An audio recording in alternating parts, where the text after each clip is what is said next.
Pour la suite de cette édition, l'invité de la rédaction, nous sommes en duplex depuis Rabat avec Fad Iraki. Bonsoir Fad. Bonsoir. Alors cette semaine, vous allez nous parler de cette rentrée parlementaire prévue le 11 octobre. Dans quel contexte l'institution législative reprend-elle ses travaux?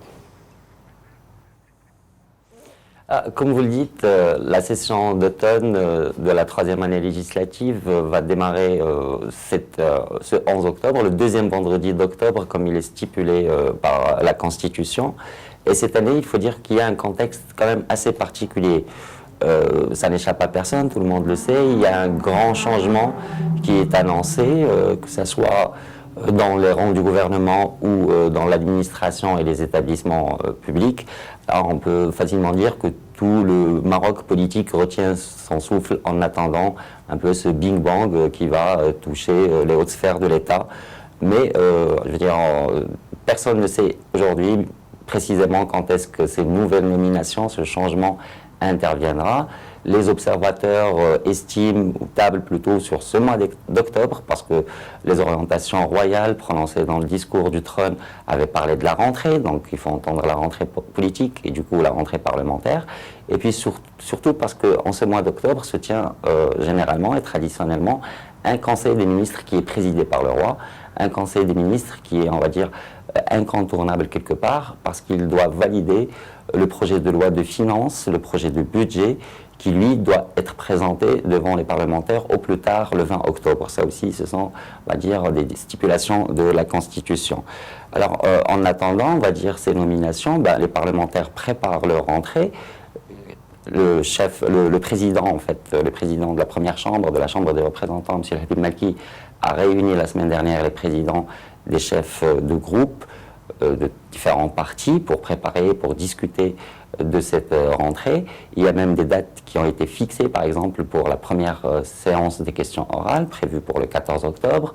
Le lendemain, c'est le chef de gouvernement qui est attendu pour la première de la saison, on va dire, de la séance mensuelle de suivi des politiques publiques qui se tient chaque mois, comme son nom l'indique d'ailleurs.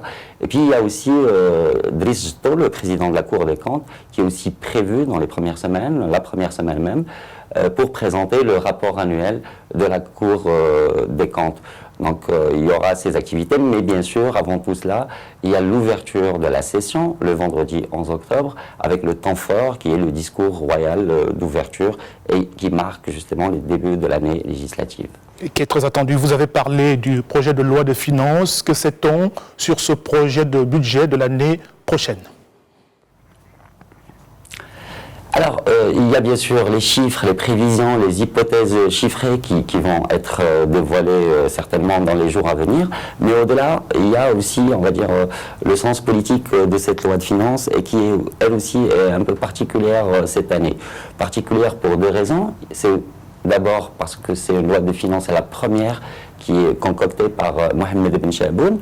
Vous le savez, le ministre actuel des Finances a été nommé en août 2018.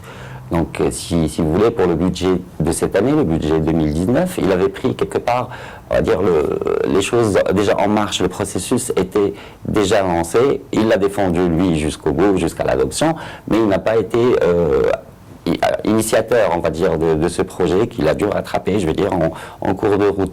Par contre, cette année, ce sera sa véritable première loi de finances et il aura quelque part suivi l'élaboration depuis le départ et certainement il va la conduire jusqu'au bout.